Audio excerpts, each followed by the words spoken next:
9 बार जिस वर्ग ने चुनाव लड़ा और जिस पार्टी ने अमीन साहब के सामने लगातार चुनाव लड़ा वो दुश्मन नहीं हुआ। एक बार अनुसूचित जाति का सबसे निचले तबके का व्यक्ति ने चुनाव लड़ लिया तो सबसे ज्यादा दुश्मनी उस वर्ग से ली जिन्होंने अब भी जिताया और पिछली बार भी इस वर्ग ने उनको वोट दे के जिताया। और आज हमसे बदला लेने के लिए हमारे वर्ग का अनुसूचित जाति, अरे कोई आदमी है आपके पास मेघवाल और जाट में से कोई अधिकारी मत बताना, बाकी कोई अधिकारी है तो लाइए मैं यहाँ डिपोटेड कर देता हूँ। ये उनकी मानसिकता है। मैं ये कांग्रेस के सामान्य एमएलए साहब को कहना चाहता हूं कि कांग्रेस को यो हराना कोई बहुत बड़ी बात नहीं है। हमें सिर्फ और सिर्फ बीजेपी के साथ में या साइलेंट होकर के अपने घर बैठना पड़ेगा। तुम्हारा तो काम तमाम ही है। और आज जो हमारे बीच में जो शख्स विराजमान है, ऐसे व्यक्ति का यहाँ वरदस्त रहेगा और सामान्य जो लोग हैं वो लोग रहेंगे।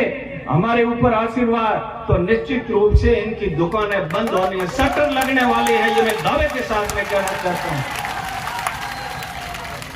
नदनी को धन वह नहीं जिसका कोई धनी धोरी नहीं होता है, नहीं उसको लोग बरगला करके काफी समय तक दुकानदारी चलाते हैं। जब कोई वारिस और उनको हकों की बात करने वाला, उनके लिए लड़ने वाला आ जाएगा अगर विकल्प के रूप में, तो इन लोगों की दुकानदारियां बंद होने वाली है।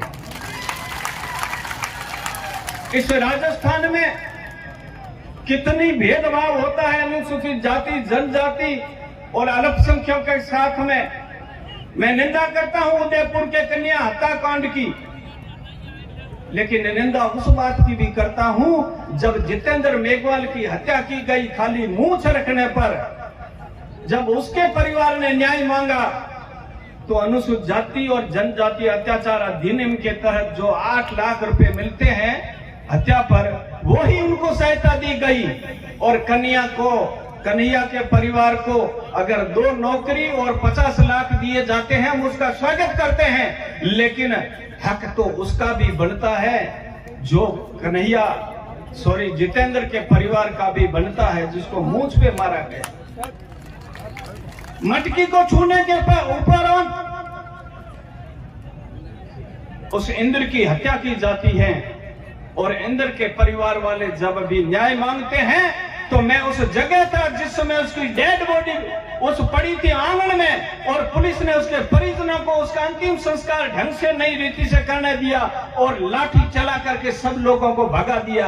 ये है भल मानुषता इस कांग्रेस और अशोक गहलोत सरकार।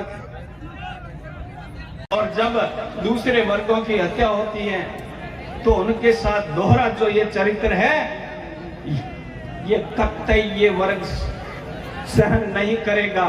लेकिन विकल्प नहीं था, अब विकल्प सामने आ रहा है तो निश्चित तौर पे इन लोगों की आंखें भी हो जाएगी।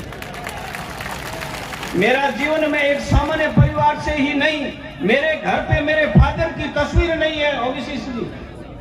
मुझे अभी मेरे घर पे मेरे पिताजी की, जब मैं सबसे छोटी संतान और जब मैं 7 साल का था, उसमें मेरे पिता का देहांत हुआ था और मेरे फादर की तस्वीर मेरे घर पे नहीं है। उसमें स्थिति से निकल करके यहाँ तक पहुँचा हूँ तो आप लोगों के आशीर्वाद और बाबा साहेब के बताए हुए रास्ते और स्वाभिमान और संघर्ष के बल पर यहाँ तक पहुँचा हूँ। और जब जब भी ये बात आई है तब मैंने अल्पसंख्यक और किसान भाइयों और जो मानवतावादी लोगों के साथ में कंधा से कंधा मिला करके भारत के संविधान और को सर्वोपरि माना है। मेरा आदर्श डॉक्टर बी.आर. अम्बेडकर, फूले सावित्रीबाई, फातिमा शेख, एपीजे अब्दुल कलाम है।